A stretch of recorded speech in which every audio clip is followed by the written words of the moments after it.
Welcome to my channel classes by Sunita ma'am. सभी बच्चों का हिंदी की क्लास में स्वागत है। बच्चों, आज इस वीडियो में हम पढ़ेंगे कक्षा 9 का संस्कृत खंड से लिया गया परमहंस रामकृष्ण है पाठ का अनुवाद। बच्चों, ये पाठ परीक्षा के लिए बहुत ही महत्वपूर्ण है, तो इस पाठ को अच्छी तरह से समझना बच्चों, क्योंकि ये पाठ बहुत ही महत्वपूर्ण है और बहुत अच्छी शिक्षा भी देता है। बच्चों, इस पाठ का अनुवाद बहुत ही सरल है। अगर आप थोड़ा सा भी ध्यान दे करके इस वीडियो को देखोगे तो आपको बहुत अच्छी तरह से इसका अनुवाद समझ में आ जाएगा। देखिए बच्चों, शुरू करते हैं। परमहंस है रामकृष्ण है पाठ का अनुवाद। बच्चों देखिए, अनुवाद है। रामकृष्ण है एक है, विलक्षण है, महापुरुष है, अभवत। अब इतने का मतलब है बच्चों कि रामकृष्ण एक अलौकिक महापुरुष थे। देखिए बच्चों, अनुवाद बनाने के लिए आपको क्या करना है, जो विसर्ग लगे हुए हैं उनको हटा देना है। अब यहाँ पर देखिए, जब आप इसका अनुवाद लिखेंगे तो आप लिखेंगे रामकृष्ण एक विलक्षण महापुरुष थे। तो कितने आसानी से हो गया कि रामकृष्ण एक, विलक्षण की जगह लिख देंगे अलौकिक। अलौकिक भी आप नहीं लिख पाएंगे तो आप विलक्षण ही लिख दीजिए कि रामकृष्ण एक विलक्षण महापुरुष थे। आगे है तस्य विषय महात्मना गांधीना उक्तम। उनके विषय में महात्मा गांधी ने कहा था। ये बच्चों, तस्य का अर्थ होता है उनके। विषय एक ही मात्रा लगी है, हमने पहले भी बताया है। जहाँ पर एक ही मात्रा लगती है वहाँ उसमें में आता है। तो देखिए, तस्य उनके विषय में महात्मा गांधी ने कहा था। बच्चों, आपको अगर विभक्ति चिन्ह याद है, उनका अर्थ याद है, तो आप अनुवाद अच्छी तरह से याद कर सकते हैं। अब ये देखिए, जहाँ पर ये आता है, ये षष्ठी विभक्ति का एक वचन है, और उस जहाँ भी ये लगता है उसका मतलब हो जाता है का, के, की। ये आप पहचान लीजिए कि ये का, के, की का चिन्ह है जहाँ भी लगेगा। अब यहाँ पर देखिए लिखा है परमहंसस्य रामकृष्णस्य। तो यहाँ पर क्या मतलब होगा इसका, रामकृष्ण परमहंस का, रामकृष्ण परमहंस का जीवन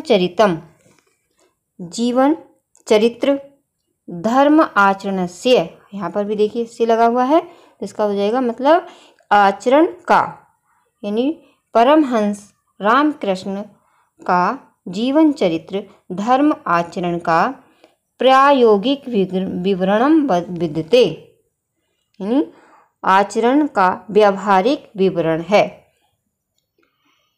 तस्य जीवनम, तस्य का अर्थ होता है बच्चों उनका, तस्य का अर्थ है उनका, जीवनम उनका जीवन, असंभ्यम का मतलब है हमारे लिए, ईश्वर दर्शनाय। अब जहाँ भी आय लगता है बच्चों, इसका अर्थ होता है के लिए। ये चतुर्थी विभक्ति का एक वचन का चिन्ह है और इसका मतलब होता है के लिए।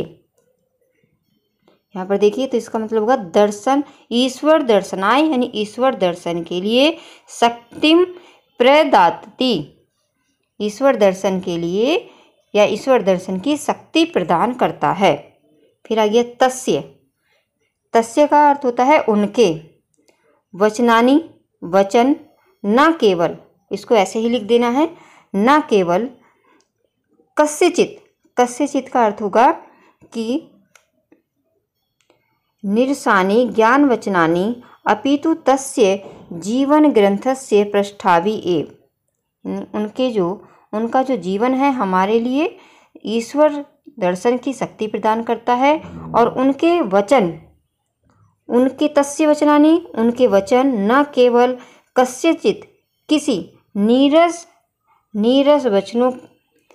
वचन हैं, अपितु को भी ऐसे ही लिखना है, अपितु उनके, तस्य उनके जीवन रूपी, जीवन ग्रंथस्य, यानी जीवन ग्रंथ के पृष्ठ माने पन्ने हैं, या पृष्ठ ऐसे लिख सकते हैं, पृष्ठ ही है। तस्य जीवनम, तस्य देखिए बच्चों बार बार आ रहा है तस्य का अर्थ होता है उनका या उनके, ठीक है, तस्य का अर्थ उनके या उनका, यहाँ पर जीवनम जीवन, अहिंसाया मूर्तिमान पाठ विद्यते, उनका जीवन अहिंसा का साकार पाठ है। मूर्तिमान, मूर्तिमान का अर्थ होता है साकार पाठ है। एक बार फिर देखिए बच्चों, रामकृष्णस्य एक विलक्षण महापुरुष अभवत्, इन्हीं का मतलब है, अनुवाद है, रामकृष्ण एक अलौकिक महापुरुष थे या रामकृष्ण एक विलक्षण महापुरुष थे। तस्य विषय महात्मना गांधीना उक्तम, उनके विषय में महात्मा गांधी ने कहा था। परमहंसस्य रामकृष्ण जीवन चरित्रम धर्म आचरणस्य प्रयोग की विवरण विद्यते। क्या कहा था महात्मा गांधी जी ने कि उनका जीवन, रामकृष्ण से परमहंस का जीवन चरित्र धर्म के आचरण का व्यावहारिक विवरण है। तस्य जीवनम अस्मभ्यम, उनका जीवन हमारे लिए ईश्वर दर्शनाय शक्तिम प्रदाति, उनका जीवन ईश्वर दर्शन की शक्ति प्रदान करता है। तस्य वचनानि न केवल, उनके वचन न केवल कस्यचित् किसी नीरस ज्ञान वचनानि, नीरस ज्ञान के वचन नहीं हैं, अपितु तस्य उनके जीवन ग्रंथ के पृष्ठ हैं, जीवन ग्रंथ के पन्ने हैं। तस्य जीवन अहिंसाया मूर्तिमान विद्यते, पाठ है विद्यते, उनका जीवन अहिंसा की साकार मूर्ति, उनका जीवन अहिंसा का साकार पाठ है। इस अवतरण का अनुवाद है बच्चों, अब आपको समझ में आ गया होगा। अगर नहीं आया है आपको कुछ पूछना है तो आप कमेंट बॉक्स में पूछ सकते हैं। अब अगला देखिए, स्वामिन् रामकृष्णस्य जन्म बंगलेषु हुगली प्रदेशस्य कामारपुर स्थाने 1836 ख्रीष्टाब्दे अभवत्। अब यहाँ देखिए, स्वामिन का अर्थ होता है बच्चों स्वामी, फिर यहाँ पर देखिए इससे लगा हुआ है तो क्या होगा इसका, रामकृष्ण का जन्म बंगेशु। अब यहाँ पर जो सु आता है बच्चों, ये भी सप्तमी विभक्ति का बहुवचन का चिन्ह है, और जहाँ भी ये लगता है इसका मतलब हो जाता है या में, पे या पर। तो यहाँ पर क्या हो रहा है, बंगेशु यानी बंगाल में, हुगली प्रदेशस्य, हुगली प्रदेश के। बच्चों आपको अगर विभक्ति चिन्ह याद है तो आप उस अनुवाद बहुत आसानी से कर लेंगे। अभी यहाँ पर देखिए हमने बता दिया, जो ये षष्ठी विभक्ति का एक वचन का चिन्ह है, जहाँ भी लगा होगा इसका मतलब होगा का, के, की, ठीक है। आप इससे पता कर लेंगे कि जहाँ भी आ रहा है का, के, की आ रहा है, जहाँ पर ए की मात्रा लगी है या सु लगा है यहाँ पर, या पेट चिरे वाला सु लगा है, इसका मतलब होगा में, पे, पर। तो यहाँ पर देखिए, स्वामी रामकृष्णस्य, स्वामी रामकृष्ण का जन्म बंगेशु हुगली प्रदेशस्य कामारपुर स्थाने, यानी स्वामी रामकृष्ण का जन्म बंगाल में हुगली प्रदेश के कामारपुर नामक स्थान में 1836 ईस्वी सन में हुआ था। ख्रीष्टाब्दे का अर्थ है बच्चों यहाँ पर ईस्वी, अभवत माने हुआ। तस्य फिर आया, अभी हमने इसकी हिंदी पढ़ी थी। तस्य माने उनका या उनके, पितरो, पितृ शब्द आया है तो यहाँ पर देखिए पितरो, ये इसमें द्वंद्व समास है पितरों में, यानी माता और पिता। आपने जब द्वंद्व समास याद किया होगा तो उसका क्या मतलब होता है, पितरो, माता और पिता। पितृ शब्द का मतलब है माता और पिता, इसमें पितृ शब्द में द्वंद्व समास है। पितृ माता पिता परम धार्मिको आस्ताम, यानी उनके माता पिता अत्यंत धार्मिक विचारों के थे। बाल्यकाल देव रामकृष्णस्य अद्भुतम चरितम अदर्श्यत। बाल्यकाल देव, जहाँ पर एव आता है बच्चों, एव का मतलब होता है ही, यहाँ पर ही, तो ये बाल्यकाल आदेव यानी बाल्यकाल से ही, यानी बचपन से ही रामकृष्ण है, रामकृष्ण ने अद्भुत ऐसे ही लिखना है, अद्भुत चरितम, अद्भुत चरित्र को प्रदर्शित किया है। इसका मतलब होगा कि बाल्यकाल से ही रामकृष्ण ने अद्भुत चरित्र को प्रदर्शित किया। तदानीमेव ईश्वरस्य तस्य सहजा निष्ठा अजायत। तदानीमेव, ये तदानीमेव का अर्थ है जो उसी समय, तस्य माने उनकी ईश्वर में स्वाभाविक आस्था हो गई। ईश्वरस्य आराधना अवसरे से सहजे समाधि अतिष्ठित, यानी ईश्वर की आराधना के समय वह स्वाभाविक समाधि में बैठ जाते थे। बच्चों, ये जो परमहंस रामकृष्ण जी थे, ये परम सिद्ध होते हुए भी जो दिखावा होता है सिद्धियों का, उसको नहीं मानते थे। अगले अवतरण में यही बताया जा रहा है इसमें, परम सिद्धो अपि। बच्चों, ये जो एस सा लगा हुआ है इसको हम आ पढ़ते हैं, अपि, इस तरह से ये अपि होता है और इसका मतलब होता है भी। और ये क्यों बनता है? हाँ, ये हमने जब संधि पढ़ी थी उसमें बच्चों समझाया था। जिन बच्चों ने संधि की वीडियो नहीं देखी है वो संधि की प्लेलिस्ट है, वहाँ से आप देख सकते हैं।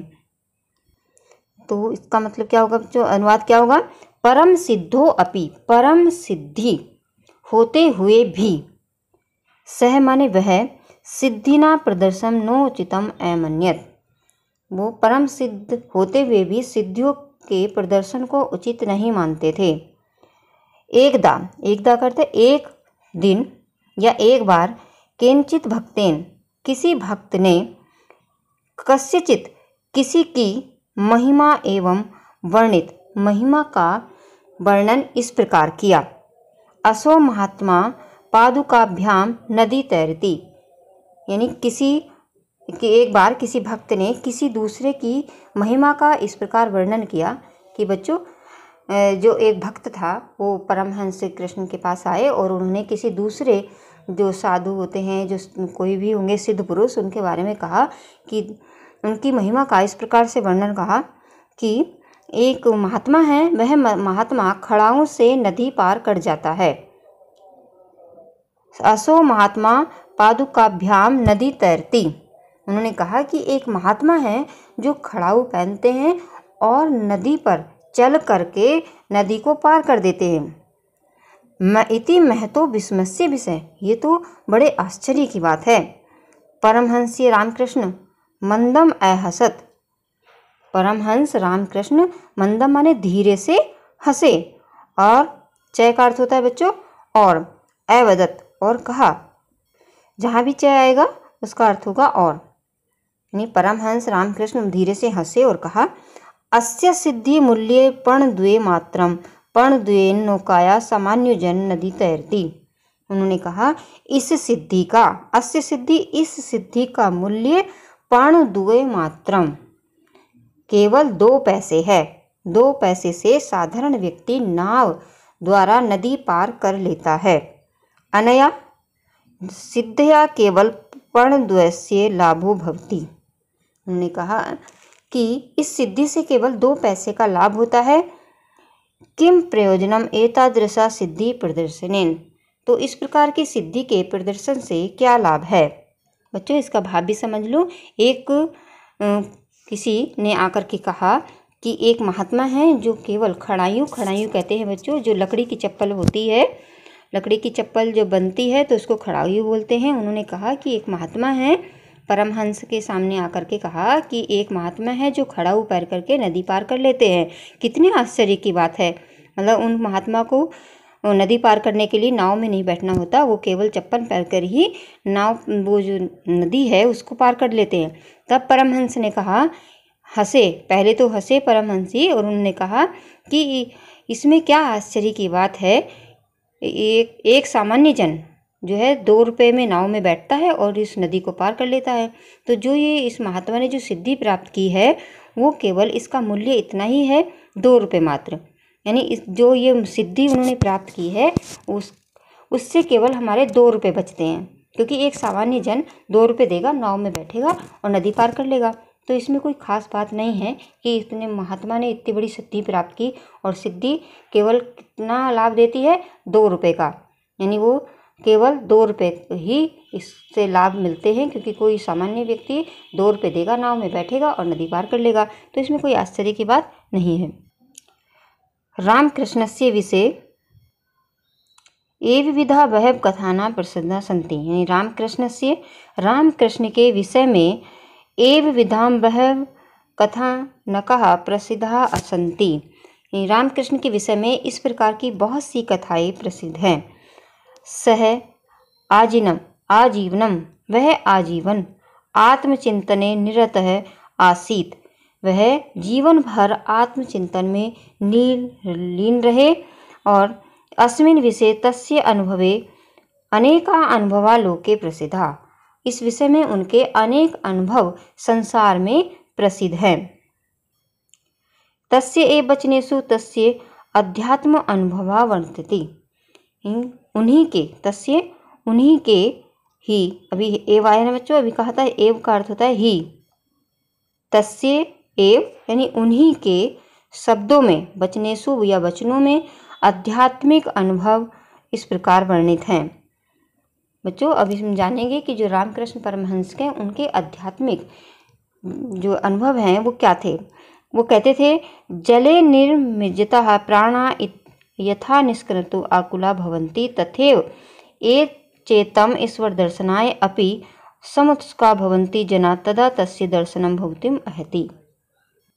इसका अनुवाद बच्चों, जले निर्मिजिता प्राणा, जल में डूबे हुए प्राण, यथा निष्क्रमतु आकुला भवन्ति, जल में डूबे हुए प्राण जिस प्रकार निकलने के लिए व्याकुल होते हैं, तथैव उसी प्रकार से, चेत ईश्वर दर्शनाय अपि, उसी प्रकार से यदि लोग ईश्वर दर्शन के लिए भी उत्सुक हो जाएं तो जना तदा दर्शनम भवितुम अर्हति, तब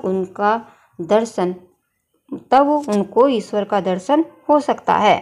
रामकृष्ण परमहंस के जो ये पहला वाला जो अनुभव है बच्चों, इसका भाव समझ लो। परमहंस रामकृष्ण परमहंस जी कहते हैं कि सब लोग कहते हैं कि हम इतना ईश्वर को ध्यान करते हैं, इतना ईश्वर की पूजा पाठ करते हैं, पर ईश्वर जो है हमें दिखाई नहीं देते, भगवान हमें नहीं दिखाई देता है।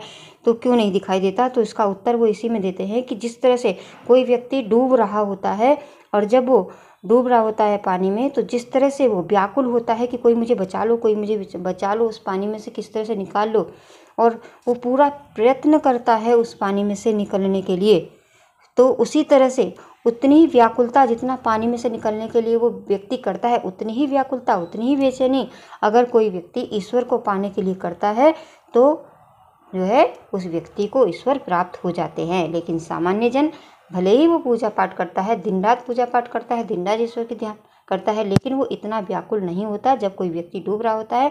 जब जितना व्याकुल डूबते समय व्यक्ति सोचता है कि कोई मुझे बचा ले, वो पूरे प्रयत्न करता है, कोशिश करता है कि वो किसी तरह से पानी में निकल जाए। जब पानी से निकल जाए तो यहाँ पर यही बताया है रामकृष्ण परमहंस जी ने कि अगर व्यक्ति बहुत अधिक व्याकुलता जिस तरह से कर रहा है निकलने की, उसी तरह से अगर ईश्वर को चाहने की, ईश्वर को पाने की भी व्याकुलता ईश्वर के व्यक्ति के अंदर से आ जाए तो उसे ईश्वर के दर्शन हो सकते हैं। और इसका सामान्य सा उदाहरण भी है बच्चों, जैसे कि आप हर व्यक्ति जीवन में चाहता है कि मुझे कुछ ना कुछ मिल जाए, संसार में मुझे कुछ मिल जाए। हर व्यक्ति को एक चाहत होती है कि उसको ये मिले, उसको ये मिले, और जब उसको वो चीज़ नहीं मिलती है तो वो परेशान भी रहता है, टेंशन में भी रहता है, और कभी कभी वो रोने भी लगता है ना, कभी कभी रोता भी है कि मुझे ये वस्तु नहीं मिली।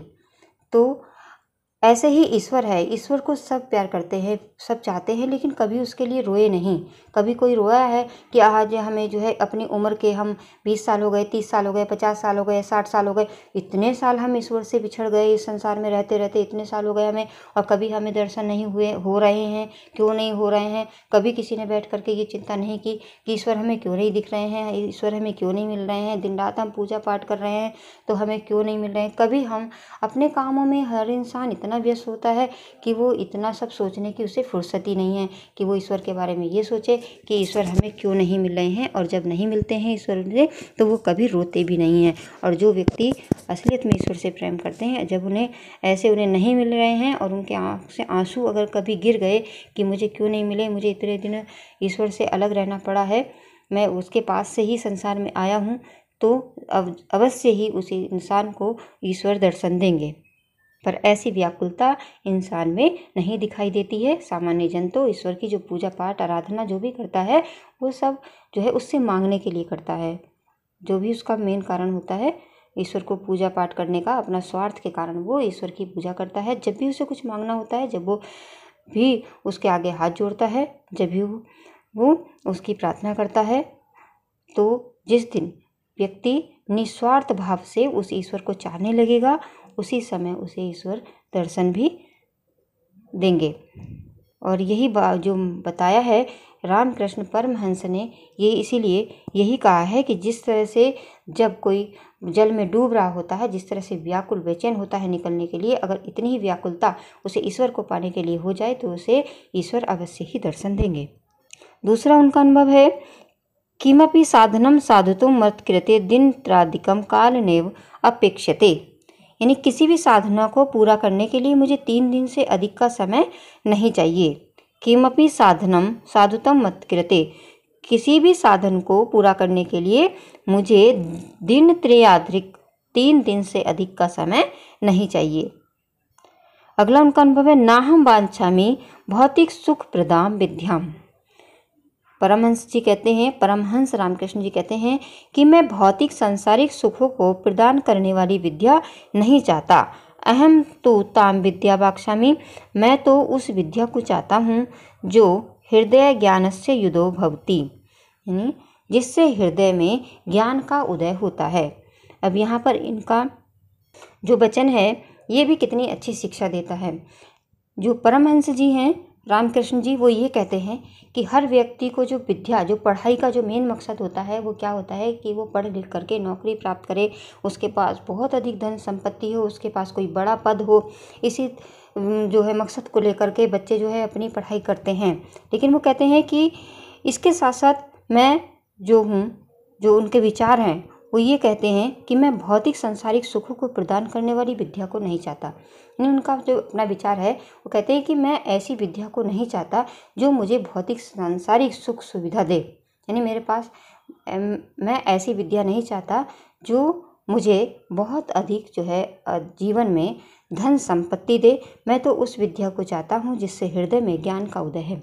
यानी वो उनका विचार है बच्चों कि जो विद्या मिले, विद्या जो है ऐसी ही ना हो जिससे हम धन तो कमा सकें लेकिन एक अच्छे इंसान ना बन सकें।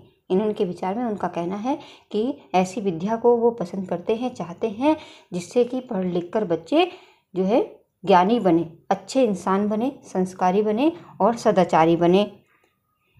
केवल इतनी ही विद्या प्राप्त न करें कि वो केवल धन कमा सकें, यानी धन कमाने के बाद वो एक अच्छे इंसान भी बने। आगे, अयम महापुरुष स्वयं योग अभ्यास बलेन एतावान महान संजात है। इसमें यह महापुरुष अपने योग अभ्यास के बल से ही इतने महान हो गए थे कि स ईदृश विवेकी शुद्ध चित्तस्य आसीत। यानी वे ऐसे विवेकशील और शुद्ध चित्त वाले पवित्र मन के थे कि तस्य कृते मानव कृता विभेदा निर्मूला अजायंत। यानी उनके लिए मानव के द्वारा बनाए गए विभेद निराधार हो गए थे। यानी वो इतने विवेकी हो गए थे, इतने होशियार हो गए थे, विवेकशील हो गए थे कि जो उनका मन था वो इतने पवित्र मन वाले हो गए थे कि उनके लिए मानव ने के द्वारा बनाए गए सारे विभेद निराधार हो गए थे। और आचरणेर एव तेन सर्व साधितम, यानी अपने आचरण से ही उन्होंने सब कुछ सिद्ध किया। आगे, विश्व विश्रुतः स्वामी विवेकानंद अश्व से महाभाग्य से शिष्य आसीत। संसार में प्रसिद्ध स्वामी विवेकानंद इन्हीं महानुभाव के शिष्य थे। तेन न केवल भारतवर्षे अपितु तेन न उन्होंने केवल भारतवर्ष में ही नहीं अपितु पाश्चात्य देशे अपि व्यापकस्य मानव धर्मस्य दंडिम घोष कृत है। यानी उन्होंने और उनके दूसरे मतलब उन्होंने जो है केवल भारतवर्ष में ही नहीं अपितु पश्चिमी देशों में भी व्यापक मानव धर्म का डंका बजाया। तेन अन्यस्य शिष्य जनानाम कल्याणार्थम, उन्होंने और उनके दूसरे शिष्यों ने लोगों के कल्याण के लिए स्थान स्थान पर रामकृष्ण सेवा आश्रम स्थापिता। उन्होंने स्थान स्थान पर रामकृष्ण सेवा आश्रम स्थापित किए। और उनका मानना था बच्चों, ईश्वरा अनुभव दुखितानाम जननाम सेवा पुष्यति। ईश्वर का अनुभव दुखी लोगों की सेवा से ही पुष्ट होता है। इति रामकृष्णस्य महान संदेश। यह रामकृष्ण का महान संदेश था। क्या था उनका महान संदेश? कि ईश्वरा अनुभव दुखिता नाम जनानाम सेवया पुष्यति, यानी ईश्वर का जो अनुभव है दुखी लोगों की सेवा से ही पुष्ट होता है। इसका मतलब है बच्चों कि जब आप किसी दुखी व्यक्ति की सेवा करते हो तो उस समय जो आनंद मिलता है, जो खुशी मिलती है, वही ईश्वर के प्राप्त होने का अनुभव है। तो बच्चों आज इस वीडियो में हमने परमहंस रामकृष्ण है पाठ का अनुवाद समझा। मुझे आशा है कि आप सबको ये परमहंस है रामकृष्ण का अनुवाद अच्छी तरह से समझ में आ गया होगा। अगर आ गया है तो वीडियो को लाइक करिए, जिससे मुझे पता चले कि हाँ आपको समझ में आ गया है। और जिन बच्चों ने अभी तक चैनल को सब्सक्राइब नहीं किया है, यानी जब वीडियो चल रही है आपकी तो उसकी पहचान है कि जो सब्सक्राइब का बटन है वो लाल है, तो उसको दबा दीजिए और साथ में जो घंटी है उसको भी प्रेस करिए ताकि अगली वीडियो का नोटिफिकेशन सबसे पहले आपके पास पहुंच जाए। और बच्चों वीडियो देखने के बाद अपने दोस्तों के साथ शेयर करना बिल्कुल भी ना भूलें ताकि इस वीडियो का लाभ सभी बच्चों को मिल सके। धन्यवाद।